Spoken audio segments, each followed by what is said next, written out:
আমি এতিয়া বৰ্তমান ভাগৱত পাঠ আজিৰ পৰা আছে। আমি বৰ্তমান শব্দ বিভাগ সম্পূৰ্ণ কৰি প্ৰস্তুতি কৰিলোঁ। এতিয়া আমি ভাগৱত পাঠ অনুষ্ঠান হ'ব। স্থান হ'ল কাকজান কমাৰখাটোৱাল গাঁওবাসী ৰাইজৰ উদ্যোগত। আজি প্ৰথম দিনৰ পৰা আৰম্ভ পৰিৱেশটো মই দেখুৱাই দিছোঁ অলপমান। অতি সুন্দৰভাৱে সেইজন মহাদেৱ আছে।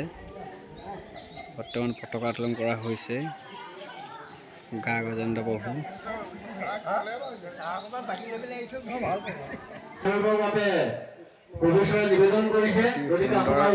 ভাল লাগিছে।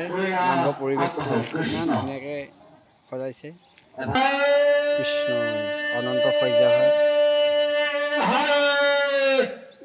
দেখিলে এভাগ ধুনীয়া সুন্দৰভাৱে আছে। অনন্ত সূৰ্যা সকলোৱে এবাৰ সেৱা কৰিব। ভাল লাগিলে। কৃষ্ণ প্ৰভু কি সুন্দৰভাৱে অৱতাৰ, সকলো ভগৱানৰ চৰিত্ৰত মূৰ্তিভাগ প্ৰতিষ্ঠা কৰি থৈছে। সকলোৱে কৃষ্ণ বুলি বা সেৱা কৰে যে কেনেকুৱা লাগিছে বা কমেণ্ট কৰি আমাক জনাবচোন।